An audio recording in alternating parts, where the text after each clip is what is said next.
Hello my dear students, welcome back to my class where every learning is enjoyable. और आज हम start करेंगे class 12 physics का second chapter Gauss law and its application.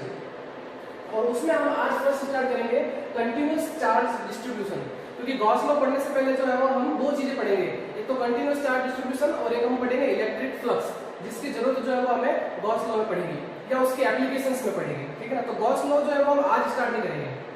आज हम एक पढ़ेंगे कंटीन्यूअस चार्ज डिस्ट्रीब्यूशन और उस पर बेस्ड जो है कुछ न्यूमेरिकल करेंगे, और कल स्टार्ट करेंगे हम इलेक्ट्रिक फ्लक्स और गॉस लॉ। तो देखते हैं कि कंटीन्यूअस चार्ज डिस्ट्रीब्यूशन क्या है। तो चार्ज डिस्ट्रीब्यूशन से समझ में आता है कि चार्ज को हम क्या करने जा रहे हैं, हम बांटने जा रहे हैं, चार्ज को हम जो है डिस्ट्रीब्यूट करना जा रहे हैं, और वो भी कैसा, कंटिन्यूअसली। आगे बात समझ में। तो अभी तक हम जो पढ़ रहे थे वो सिर्फ पॉइंट चार्ज के बारे में पढ़ रहे थे, ठीक है ना। अगर मान लो यहाँ पे अगर कोई पॉइंट चार्ज रखा है, यहाँ पे पॉइंट चार्ज रखा है और यहाँ मुझे जो है इस पॉइंट P पे r डिस्टेंस पे अगर मुझे इलेक्ट्रिक फील्ड निकालना होता तो मुझे पता था कि E इज इक्वल टू क्या होता था, pq/r²। लेकिन अब हम क्या कर रहे हैं, चार्ज को बांट रहे हैं, ठीक है ना। मान लो कि अगर मैंने एक रॉड ले ली है ना, ये रॉड, और इसमें मैंने क्या किया, चार्ज जो है डिस्ट्रीब्यूट कर दिया, और फिर मैंने पूछा कि बताओ इस पॉइंट पे जो इलेक्ट्रिक फील्ड कितना होगा। तब आपका आंसर वो नहीं होगा क्या, kq/r², ये वाला, क्योंकि ये पॉइंट चार्ज थोड़ी है। अब हमने क्या किया, चार्ज को इस पूरी रॉड पे डिस्ट्रीब्यूट कर दिया है, क्योंकि अगर मैं यहाँ वाले चार्ज की बात करूंगा तो इसकी डिस्टेंस अलग होगी, इस चार्ज की बात करूंगा तो इस पॉइंट के लिए डिस्टेंस अलग होगी। तो इसके लिए हम जो है वो चार्ज का डिस्ट्रीब्यूशन जो है वो समझेंगे। और देखो चार्ज की डिस्ट्रीब्यूशन समझने के लिए हम क्या करेंगे, तो कंटीन्यूअस चार्ज डिस्ट्रीब्यूशन जो है वो कितना होता है, 3 टाइप्स का होता है, ठीक है। कंटीन्यूअस चार्ज डिस्ट्रीब्यूशन 3 टाइप्स का होता है। First linear charge distribution, second है सरफेस चार्ज डिस्ट्रीब्यूशन, और थर्ड है वॉल्यूम चार्ज डिस्ट्रीब्यूशन। तो पढ़ते हैं अपन की लीनियर चार्ज डिस्ट्रीब्यूशन है क्या, ठीक है।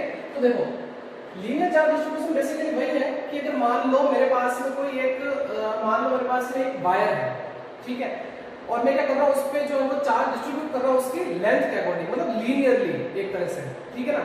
तो जैसे कि मेरे पास में एक वायर है, इसमें मैंने चार्ज क्या किया, इसकी लेंथ के अलाउंग चार्ज को मैंने जो है वो डिस्ट्रीब्यूट कर दिया। तो इस टाइप के डिस्ट्रीब्यूशन को हम बोलते हैं क्या, लीनियर चार्ज डिस्ट्रीब्यूशन। अब फिर ये जो रिंग है, या हम जिसको बोलते हैं लूप, ये भी कौन सा है, लीनियर चार्ज डिस्ट्रीब्यूशन है। मान लो कि मेरे पास में एक वायर था, उसमें मैंने चार्ज डिस्ट्रीब्यूट किया और फिर मैंने उसको घुमा के रिंग बना दी, तो वो भी क्या है, लीनियर चार्ज डिस्ट्रीब्यूशन ही तो है। अब लीनियर चार्ज डिस्ट्रीब्यूशन को समझने के लिए हम यहाँ पे जो है वो एक टर्म यहाँ पे इंट्रोड्यूस करते हैं, जिसका नाम है लीनियर चार्ज डेंसिटी, जिसको हम डिनोट करते हैं किससे, लैम्डा से। और इसकी डेफिनेशन निकल के आती है क्या, कि चार्ज पर यूनिट लेंथ। आगे बात समझ में, कि उसकी यूनिट लेंथ में जो है वो कितना चार्ज डिस्ट्रीब्यूट किया हुआ है, उसी को हम बोलते हैं क्या, लीनियर चार्ज डेंसिटी, यानी चार्ज पर यूनिट लेंथ। यहाँ पे लिख लेना आप, चार्ज पर unit length is called linear charge density, ठीक। अब अगर इसकी यूनिट की बात करें तो चार्ज की यूनिट क्या होती है, कूलम, लेंथ की यूनिट क्या होती है, मीटर, सो कूलम पर मीटर, सिंपल। नाउ अब आता है अपने पास में क्या, surface charge density, surface charge density. अब चार्ज को क्या किया मैंने, किसी सरफेस पे जो है वो डिस्ट्रीब्यूट किया हुआ है। फॉर एग्जांपल मान लो ये मेरे पास में बोर्ड है, ठीक है, और ये इसका क्या सरफेस है, तो चार्ज को मैंने क्या किया, इसकी पूरे सरफेस पे जो है वो कंटीन्यूअस एक जैसा जो है वो डिस्ट्रीब्यूट कर दिया। क्लियर।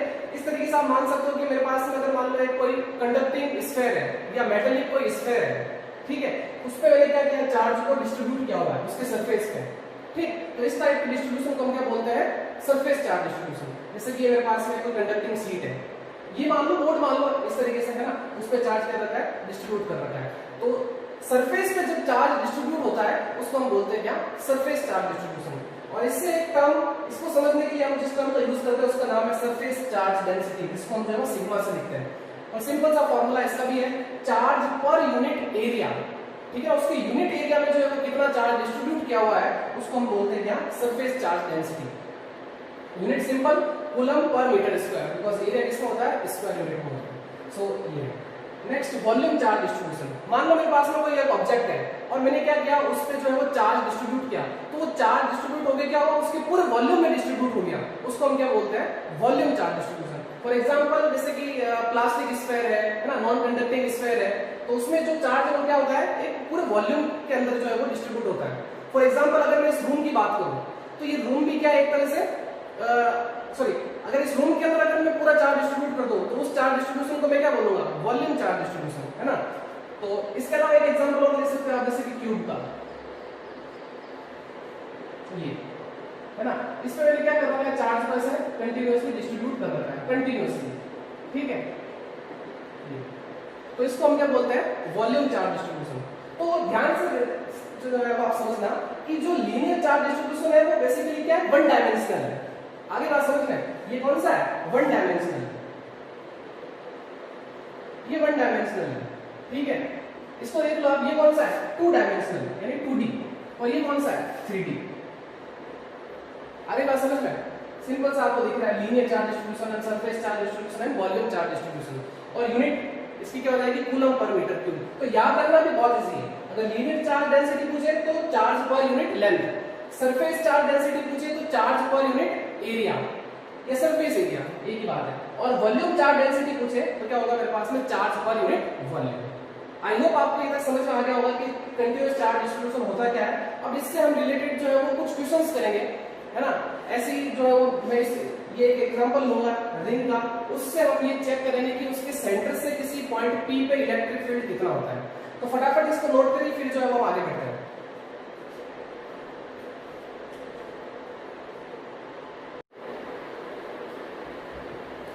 तो स्टूडेंट्स आगे बढ़ते हैं हम, और कंटीन्यूअस चार्ज डिस्ट्रीब्यूशन से रिलेटेड जो है वो हम आज न्यूमेरिकल करते हैं। तो पहला न्यूमेरिकल देखो, ध्यान से समझना, क्वेश्चंस लिखा हुआ आपके सामने, आप गलती क्या करते हो, आप क्वेश्चंस को पूरा पढ़ लेते हो। तो हमेशा क्वेश्चंस को एक साथ पूरा मत पढ़ा करो, देखो कैसे पढ़ना क्वेश्चन को और कैसे सॉल्व करता है। तो वो charge Q is placed uniformly over a loop, इतना सा पढ़ो सिर्फ, पूरे क्वेश्चन को पढ़ने की जरूरत नहीं है। और फिर आप जो इमेजिन करो क्या कह रहा है ये क्वेश्चन, क्या कहा है, charge Q is placed uniformly over a loop. तो क्या करो आप, पहले लूप बनाओ, ये आपने लूप बना दिया। अब क्या कहा है, charge Q is placed uniformly, ये यूनिफॉर्मली जो है वो चार्ज को जो है वो इसके सरफेस पे या इसकी लेंथ के अलोंग, जो मैंने क्या किया, इसको डिस्ट्रीब्यूट कर दिया चार्ज को, ठीक है। तो ये क्या है, यूनिफॉर्मली, क्लियर। और क्या बोला, ऑफ रेडियस r, तो ये लो, ये इसकी रेडियस हो गई क्या, r, क्लियर। अब आगे बढ़ते हैं, find the electric field intensity at a point at distance x from the centre. अब सेंटर कौन सा, ये सेंटर है, इससे x डिस्टेंस पे एक पॉइंट है P, उस पे हमें क्या करना है, इलेक्ट्रिक फील्ड इंटेंसिटी फाइंड करनी है, ठीक है। यहाँ एक पॉइंट में कंसीडर कर लेता हूँ, वो पॉइंट है मेरे पास में क्या, P पॉइंट, ठीक है। और इसकी डिस्टेंस इसके सेंटर से ये वो कितनी है, x, ये हमें गिवन है क्वेश्चन में, ठीक है, on the axis of the loop. तो ये मेरे पास में लूप है और ये एक्सिस है इसकी, क्लियर। तो मेरे पास में एक लूप दे रखा था, इस पे चार्ज जो है वो Q यूनिफॉर्मली जो है वो डिस्ट्रीब्यूट किया हुआ है, और इसके सेंटर से एक पॉइंट है, वो मैंने कंसीडर कर लिया P, वो कितनी डिस्टेंस पे है, x डिस्टेंस पे है। यहाँ पे हमें जो क्या करना है, इलेक्ट्रिक फील्ड इंटेंसिटी फाइंड करनी है, ठीक है। ये था हमारा क्वेश्चन। ये जो कंडीशन लिखी हुई इसके मैं आगे समझाऊंगा क्या है, ये लिखा हुआ है ना, also analyse the result on the condition x greater than r, ये मैं आगे समझाऊंगा।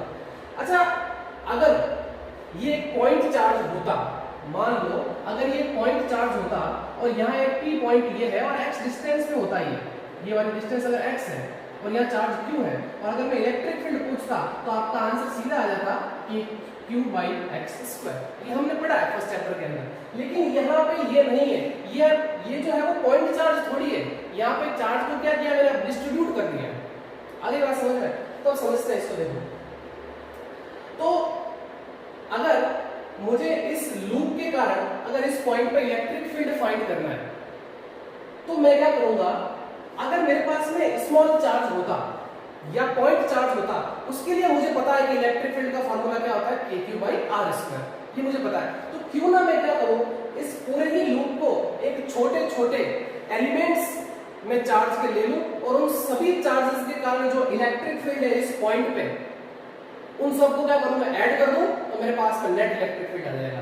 आगे बात समझ में। और अब जोड़ने का काम कौन करता है, अगर मैं सभी चार्जेस के कारण इलेक्ट्रिक फील्ड निकालूं और सभी को ऐड कर दूं, ऐड करने के लिए क्या करता है, इंटीग्रेशन तो करता है, तो वही चीज यहाँ करेंगे। तो मैं क्या कर रहा हूँ, ध्यान से देखना, यहाँ पे मैंने एक छोटा सा एलिमेंट यहाँ पे काट दिया, ठीक है, वो एलिमेंट है मेरे पास में क्या, dq, बिकॉज स्मॉल चार्ज है, पॉइंट चार्ज इसको मैं मानता हूं, ठीक। ओके, अब ये मेरे पास में चार्ज है, अगर मुझे इस पॉइंट पे इलेक्ट्रिक फील्ड पता करनी है तो देखो मैं क्या करता हूं, पहले तो मैं इसको इससे ज्वाइन कर देता हूं ये, ठीक। और ये डिस्टेंस मैं मान लेता हूं कि इस चार्ज की इस पॉइंट के कितनी डिस्टेंस है, r डिस्टेंस है, क्लियर है यहां तक। अब इस चार्ज के कारण इस पॉइंट पे जो इलेक्ट्रिक फील्ड की डायरेक्शन होगी वो किधर होगी, तो मैंने आपको पहले बता दिया, पॉजिटिव चार्ज से तो क्या होती है अवे, और नेगेटिव चार्ज के टुवर्ड्स। तो ये पॉजिटिव चार्ज है, इस पॉइंट पे इससे क्या कर दो, अवे कर दो, तो इसके लिए जो इलेक्ट्रिक फील्ड होगी वो कौन सी होगी, डी तो होगी।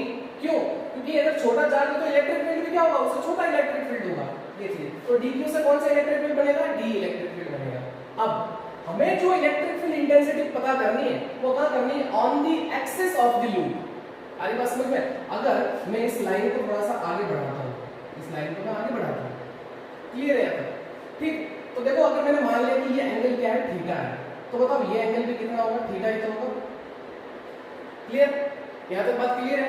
अच्छा, अगर मैं बात करूं इस एंगल की, तो ये एंगल कौन सा होगा, इसका वर्टिकली अपोजिट एंगल, लेकिन मुझे जो इलेक्ट्रिक फील्ड निकालना है वो क्या निकालना है, इसके एक्सिस पे निकालना है, तो मुझे क्या करना पड़ेगा, इस इलेक्ट्रिक फील्ड के कंपोनेंट में डिस्ट्रीब्यूट करना पड़ेगा, ठीक है, स्प्लिट करना पड़ेगा। और आपको पता है इसका एक कंपोनेंट इस तरफ आएगा और एक कंपोनेंट इसका क्या आएगा, इधर आएगा, यानी परपेंडिकुलर जो इनके कंपोनेंट होते हैं उसमें मुझे इसको जो है स्प्लिट करना पड़ेगा।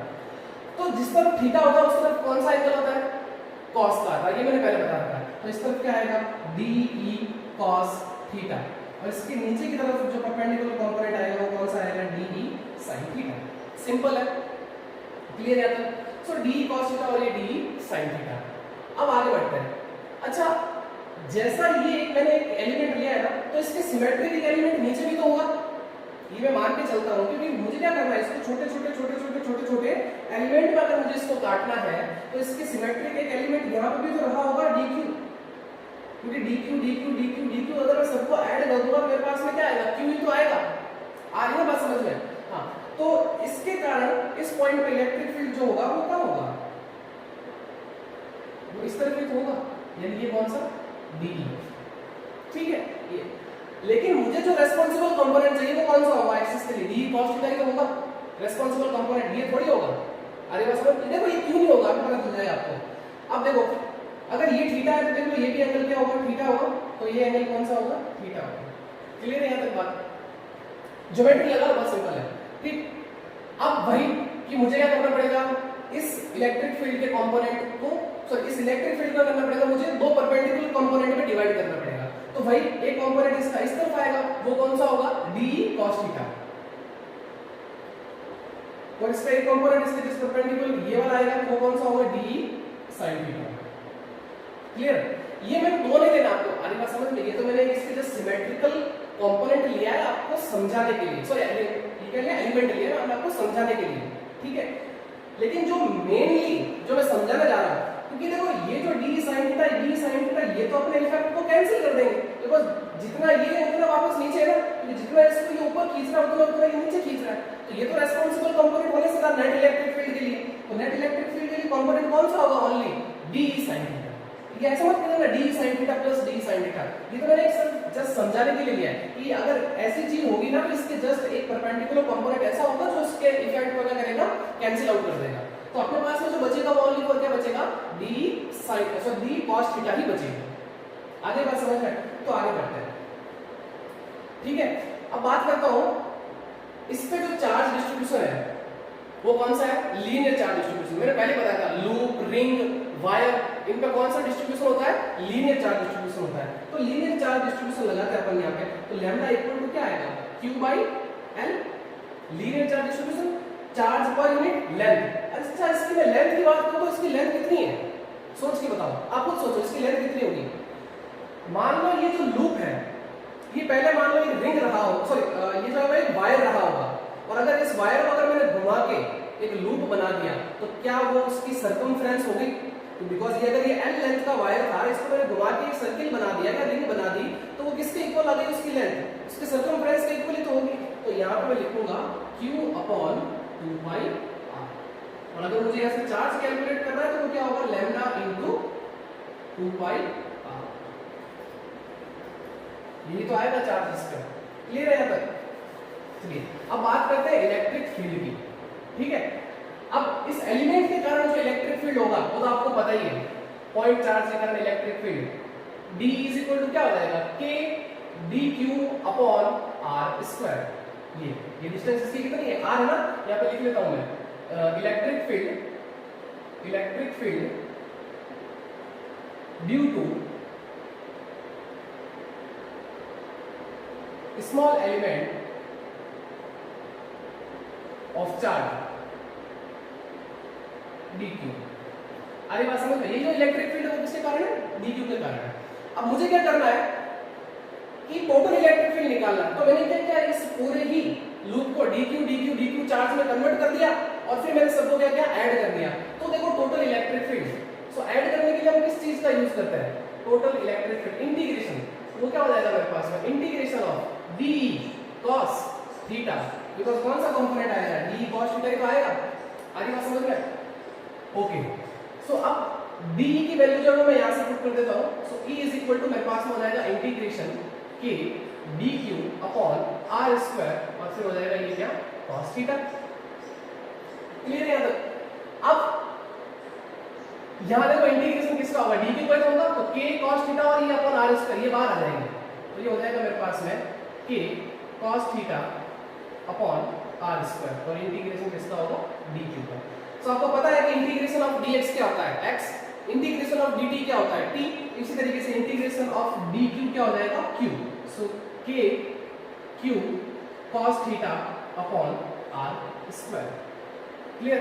अब ध्यान से देखो, हमें क्या क्या चीज पता थी, हमें ये x पता है और ये r पता है, हमें ये वाला मतलब सॉरी इसकी रेडियस पता है, ये डिस्टेंस थोड़ी पता है। ये तो मैंने क्या किया, इमेजिन की है ना इस r को, तो लेकिन मुझे क्या करना पड़ेगा, इस r को हटाना पड़ेगा। तो देखो क्यों, ये मेरे पास में r है, ये x है, और देखो ये ट्रायंगल बन रहा है, और वो कौन सा ट्रायंगल बन रहा है, राइट एंगल ट्रायंगल। तो यहां मैं क्या लगाऊंगा, एक पाइथागोरस थ्योरम लगाऊंगा। क्लियर? तो देखो क्या होगा, इसका निकल गया जो r है वो क्या निकल के आएगी, root r square plus x square, because Pythagoras theorem यही तो है, कौन सा, hypotenuse square equal to perpendicular square plus base square. और अगर मुझे उसकी हाइपोटेनस निकालनी है तो मैं क्या ले लूंगा, उसका रूट ले लूंगा, तो हो जाएगा r square plus x square का स्क्वायर रूट। क्लियर है यहां तक? और तो r की वैल्यू मेरे पास में जो निकल के आएगी वो क्या निकल के आएगी, root r square plus x square.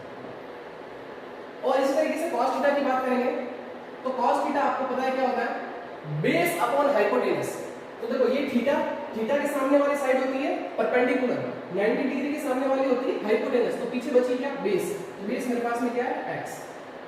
Now hypotenuse, hypotenuse मेरे पास में क्या है, root r square plus x square, root r square plus x square.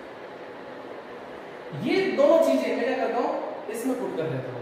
आगे बात समझ में? तो देखो क्या हो जाएगा मेरे पास में, E is equal to k q और अपॉन r स्क्वायर, तो r मेरे पास में क्या है, root r square plus x square, उसका स्क्वायर करूंगा तो रूट हट जाएगा, तो यहां पर बच जाएगा मेरे पास में r square plus x square. Now cos theta, cos theta की जगह मैं ये पुट कर दूंगा, वो हो जाएगा मेरे पास में x upon root r square plus x square.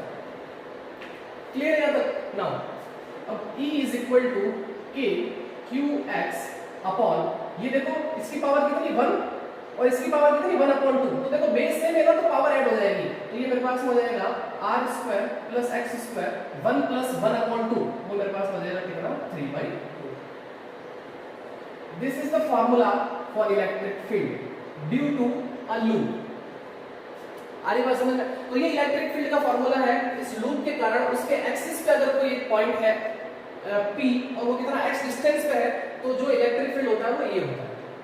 ठीक है, अब इस चार्ज को अगर मैं इस लीनियर चार्ज डेंसिटी की फॉर्म में रखता हूं तो क्या करूंगा, q की वैल्यू रख दो ना यहाँ पे, तो देखो इलेक्ट्रिक फील्ड का फार्मूला क्या बन जाएगा, तो ये हो जाएगा मेरे पास में k की जगह तो ये, और इस q की जगह आ जाएगा मेरे पास में lambda into 2 pi r multiply x divided by r square plus x square की पावर कितनी, 3/2। अगर आपको लीनियर चार्ज डेंसिटी अगर आपके क्वेश्चंस में गिवन है तो आप जो है ये फार्मूला यूज कर लेंगे। ठीक है यहां तक? अच्छा, अब एक जो कंडीशन को आपको दे रखी है लास्ट में, also analyse the result on the condition x greater than r। देखो ये चीज क्या है, अगर मैं इस लूप की बात करूं, अगर मैं इस लूप को बहुत दूर से देखूं, मान लो 1 किलोमीटर या 2 किलोमीटर दूर से देखो, तो मुझे ये बताइए आप सोच के, क्या मुझे ये लूप एक पॉइंट जैसा दिखेगा? मानते हो कि नहीं मानते हो? ये लूप अगर मैं इसको 1 किलोमीटर या 2 किलोमीटर दूर से देखूंगा तो मुझे एक पॉइंट चार्ज दिखेगा। अगर मैं ऐसे पास से देखूंगा तो मुझे बड़ा सा लूप दिख रहा है। अरे वो समझ में, जिसके लिए इलेक्ट्रिक फील्ड का फॉर्मूला ये आ गया मेरे पास में। अगर मैं इसको बहुत ही दूर से देखूंगा, ये दिख रहा है ना आपको, ये लिखा हुआ condition x greater than r, यानी ये जो डिस्टेंस है ये बहुत ज्यादा है इसके रेडियस के कंपेयर में, तो आपको वो एक पॉइंट चार्ज ही दिखाई देगा। अगर ये एक पॉइंट चार्ज दिखाई देगा तो आप खुद सोचिए कि अगर r का स्क्वायर करोगे, अगर यहाँ पे लिखूं since x is greater than r, तो बताइए क्या ये r स्क्वायर लगभग 0 के इक्वल हो जाएगा? कि 1 किलोमीटर और इसके रेडियस में क्या फर्क पड़ेगा? हमारे पास मान लो 5 सेंटीमीटर, 10 सेंटीमीटर, 10 मीटर, ठीक है, 10 मीटर तक हो जाएगा ना, 5 सेंटीमीटर मान लो, तो ये इसके कंपैरिजन में बहुत कम है। हमारे पास में कहाँ सेंटीमीटर का किलोमीटर, तो ये चीज मैं समझाने जा रहा हूं बेसिकली। सो r स्क्वायर लगभग क्या हो जाएगा? 0 हो जाएगा। तो यहाँ पे आप 0 रखोगे तो ये वैल्यू 0, तो आपके पास में क्या बच गया? x स्क्वायर की पावर 3/2। तो देखो ये 2 से ये 2 कट जाएगा और फिर ये x से ये 3 टाइम्स, तो आपके पास में फॉर्मूला क्या निकल के आया? E is equal to k3/x²। तो आप खुद समझ गए होंगे अब कि किसी भी पॉइंट चार्ज के कारण इलेक्ट्रिक फील्ड का फॉर्मूला यही तो आया था हमारे पास में, k3/x²। तो मैंने पहले ही आपको बताया था कि पॉइंट चार्ज की कोई फिक्स डेफिनेशन नहीं है, वो डिपेंड करता है कि आप उसको देख कहां से रहे हो चार्ज को। अगर मैं इसको पास से देखूं तो मुझे एक बड़ा सा लूप दिख रहा है, जिसके लिए इलेक्ट्रिक फील्ड है। अगर मैं इसको बहुत दूर से देखता हूं, ठीक है, तो मुझे क्या दिख रहा है? पॉइंट चार्ज का ये फॉर्मूला यही तो होता है, k3/x²। क्लियर है तक? तो ये एक अच्छा न्यूमेरिकल है, ये एग्जाम में, बोर्ड एग्जाम में पूछा जाता है। क्लियर? सो फटाफट नोट करिए इसको। तो चलिए अब हम एक और एग्जांपल करते हैं और अच्छे से समझते हैं कि कंटीन्यूअस चार्ज डिस्ट्रीब्यूशन एक्चुअली में होता क्या है। तो चलिए एक एग्जांपल मैं और लेता हूं, ठीक है, एग्जांपल नंबर 2 आज का। मान लो मेरे पास में एक रॉड है,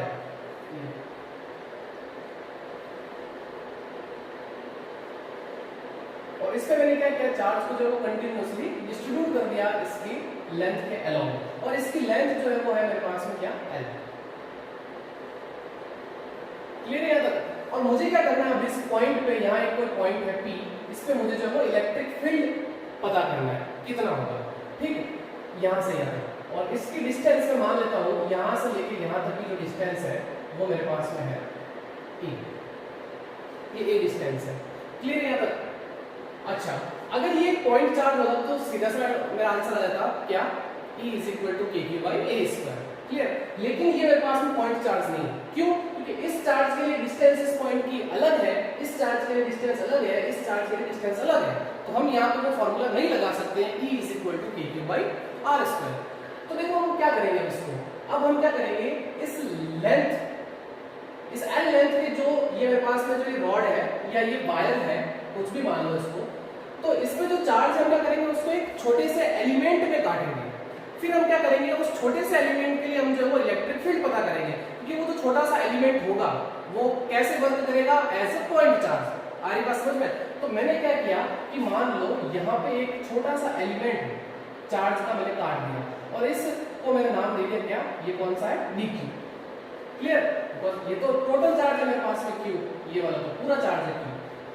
इतना सा चार्ज मेरे पास में क्या होगा? dq, ठीक है ना, स्मॉल एलिमेंट। तो इसकी भी कुछ डिस्टेंस होगी, वो डिस्टेंस क्या होगी? dx डिस्टेंस होगी। क्लियर? और ये जो है चार्ज इस पॉइंट से वो कितना है? x डिस्टेंस पर है, ये यहाँ। क्लियर? तो अब मुझे पता है कि अब मैं यहाँ पे फॉर्मूला लगा सकता हूँ पॉइंट चार्ज का, क्योंकि इसको मैंने क्या मान लिया? As a point charge. तो ऐसे ऐसे मैं क्या करूंगा? बहुत ही छोटे छोटे टुकड़े कर दूंगा चार्ज के, और उन सभी के कारण मैं क्या निकालूंगा? इलेक्ट्रिक फील्ड, और सबको ऐड कर दूंगा तो मेरे पास क्या आ जाएगा? Total electric field. तो हम सबके हम इतने छोटे छोटे पार्ट नहीं करेंगे, हम इसके लिए इलेक्ट्रिक फील्ड निकाल के उसका हम क्या कर देंगे? इंटीग्रेशन कर देंगे और लिमिट लगा लेंगे। अभी पता करते हैं, देखो लिमिट क्या आएगी इसकी।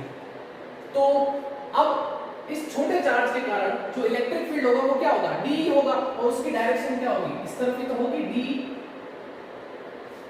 क्लियर? क्योंकि पॉजिटिव चार्ज और पॉजिटिव चार्ज से इलेक्ट्रिक फील्ड की डायरेक्शन क्या होती है? Away from the charge. So देखो इसका जो इलेक्ट्रिक फील्ड आएगा, फॉर्मूला क्या होगा? k d q upon r square. अब इस चार्ज के कारण जो डिस्टेंस है वो कितनी मालूम है, x ही तो ली है, तो यहाँ पे क्या रहेगा मेरे पास में x स्क्वायर। ठीक है, अब बात करते हैं नेट इलेक्ट्रिक फील्ड की या टोटल इलेक्ट्रिक फील्ड। तो वो मेरे पास में क्या आएगा, E is equal to integration of dt। यही तो करूंगा मैं, यही तो चीज करूंगा। अब लिमिट भी देखते हैं क्या आएगा, तो पहले तो यहाँ पे इसकी वैल्यू रख देता हूं मैं। तो d की वैल्यू क्या आएगी मेरे पास में, k dq upon x square. Clear है यहाँ तक? अच्छा, अब ध्यान से देखना, ये जो dq है, क्या इसको मैं लीनियर चार्ज डेंसिटी में कन्वर्ट कर सकता हूँ? बिल्कुल कर सकता हूँ, क्योंकि जब मैंने अगर इस रॉड की बात की है तो इसमें जो चार्ज डिस्ट्रीब्यूट हुआ होगा वो कैसा हुआ होगा, लीनियर चार्ज डिस्ट्रीब्यूशन। और इसको समझने के लिए हम किस टर्म का यूज करते हैं, लीनियर चार्ज डेंसिटी का। तो आपको पता है कि linear charge density, linear charge density, उसका फॉर्मूला क्या है, वो है lambda is equal to q upon l. यही तो है चार्ज पर यूनिट लेंथ। बट अगर मैं यहाँ पे बात करूं इस dq की, तो dq के लिए तो मेरे पास में लैम्डा क्या रहेगा, देख लो, सॉरी हाँ, तो जो लैम्डा है, अब मेरे पास में चार्ज का dq और इसकी डिस्टेंस पर यूनिट लेंथ, इसकी डिस्टेंस क्या है मेरे पास में, dx तो है। अब ध्यान से देखना, अगर मैं इसका इंटीग्रेशन करना चाहूंगा तो इंटीग्रेशन किसका होगा, x का। लेकिन यहाँ पे मेरे पास में क्या है, q है ना, तो लेकिन इस q को मुझे किसमें बदलना पड़ेगा, dx में बदलना पड़ेगा, तभी तो इंटीग्रेशन होगा। नहीं तो ये क्या है, इसके रिस्पेक्ट में कांस्टेंट है x, तो मुझे क्या करना है, इस चार्ज को किसमें बदलना है, x में बदलना है, यानी dx में बदलना है। उसके लिए मैंने ये फॉर्मूला यूज किया है। आ रही बात समझ में? तो linear charge density equal to क्या हो गया मेरे पास में, dq बाई dx, चार्ज पर यूनिट लेंथ। तो यहां से अगर मैं dq निकालना चाहूंगा तो मेरे पास में क्या आएगा, लैम्डा dx, ये तो आएगा। तो ये मेरे पास में अब हो जाएगा E is equal to integration k lambda dx upon x square. अब इंटीग्रेशन हो जाएगा इसका, बिकॉज क्यों, क्योंकि यही तो है मेरे पास में वेरिएबल x, और यहाँ पे भी x है मेरे पास में। अब इसका इंटीग्रेशन हो जाएगा, तो कांस्टेंट क्या होगा मेरे पास में, k और लैम्डा। अच्छा, अब बात करते हैं इसकी लिमिट की। तो ध्यान से देखना, अगर यहाँ पे जो चार्ज होगा उसकी डिस्टेंस कितनी होगी, देख लो, a तो होगी, और यहाँ पे जो चार्ज होगा इसके एंड पे, उसकी डिस्टेंस क्या होगी, a प्लस l। तो लिमिट क्या निकल के आ गई x की, x equal to a to x equal to a plus l। आ गई बात समझ में? मुझे क्या करना है, सभी चार्जेस के कारण इलेक्ट्रिक फील्ड निकाल के सबको ऐड तो करना है। ऐड के लिए मैंने क्या किया, इंटीग्रेशन कर दिया है। तो देखो, यहाँ चार्ज होगा, यहाँ होगा, यहाँ होगा, यहाँ होगा और यहाँ होगा, सब जगह होगा चार्ज। तो मैंने क्या किया, इस एंड के लिए तो मैंने चार्ज के लिए तो क्या लिमिट लगा दी a, और इस वाले एंड के लिए जो चार्ज है उसकी लिमिट क्या होगी, a प्लस l, जिसके अंदर सारे चार्ज आ जाएंगे। अब k लैम्डा तो कांस्टेंट है, बाहर आ जाएगा, सो E इज इक्वल टू, ये हो जाएगा मेरे पास में k लैम्डा इंटीग्रेशन x की पावर -2 और फिर dx। अब ये तो बहुत ही सिंपल है, आपने पढ़ा है x की पावर n का इंटीग्रेशन क्या होता है, यही तो होता है k लैम्डा x की power -2 plus 1 divided by -2 plus 1, और लिमिट लगा देंगे यहाँ पे क्या, a से a प्लस l। यही तो फॉर्मूला होता है, इंटीग्रेशन ऑफ x की power n dx is equal to x की power n plus 1 upon n plus 1। ये तो फॉर्मूला पढ़ा है, और फिर प्लस c, लेकिन कांस्टेंट हम नहीं लगाएंगे क्योंकि लिमिट हमारे पास में लगा दी है। तो ये c कब लगाते हैं, जब हमारे पास में इंटीग्रेशन की लिमिट लगी हुई नहीं होती है तब। ठीक है, लिमिट लगी हुई तो हमें कांस्टेंट c जोड़ने की जरूरत नहीं है। तो अब ये ध्यान रखो, इसका इंटीग्रेशन ये होगा, तो वही क्या मैंने पावर में 1 ऐड कर दिया divided by power plus 1। Clear? So देखो अब क्या हो जाएगा मेरे पास में, k लैम्डा, यहाँ से -2 प्लस 1, तो क्या हो जाएगा माइनस, तो मैं बाहर ले लेता हूँ -2। क्लियर? यहाँ पे कितना हो जाएगा, x की पावर -1, तो x की पावर -1 को नीचे शिफ्ट कर देता हूँ, तो ये मेरे पास में हो जाएगा कितना, 1 अपॉन x, और लिमिट हो जाएगी a to a plus l। Clear है? अब लिमिट लगा लो, upper limit minus lower limit, तो ये मेरे पास हो जाएगा minus k lambda 1 upon a plus l minus 1 upon a। ठीक है, यहाँ तक अब कुछ नहीं करते, इस माइनस दिक्कत कर रहा है, इसको मल्टीप्लाई कर दूंगा। So E is equal to k lambda 1 upon a minus 1 upon a plus l। ये मेरे पास में नेट इलेक्ट्रिक फील्ड है इस रॉड के कारण। अगर आपको किसी पॉइंट पे इलेक्ट्रिक फील्ड पता करना होता है तो आप ये फॉर्मूला यूज करेंगे। क्लियर है तक? आगे समझ में? सो फटाफट इसको नोट करिए। सो स्टूडेंट्स, आज की क्लास में बस इतना ही। नेक्स्ट लेक्चर में हम पढ़ेंगे इलेक्ट्रिक फ्लक्स और गॉस लॉ को। ठीक है, तो आई होप आपको आज की क्लास में बहुत ही मजा आया होगा पढ़ने में। तो मिलते हैं नेक्स्ट वीडियो में, तब तक इस चैनल को ज्यादा से ज्यादा लाइक करिए, शेयर करिए और सब्सक्राइब करिए। मिलते हैं नेक्स्ट वीडियो में, तब तक बाय बाय।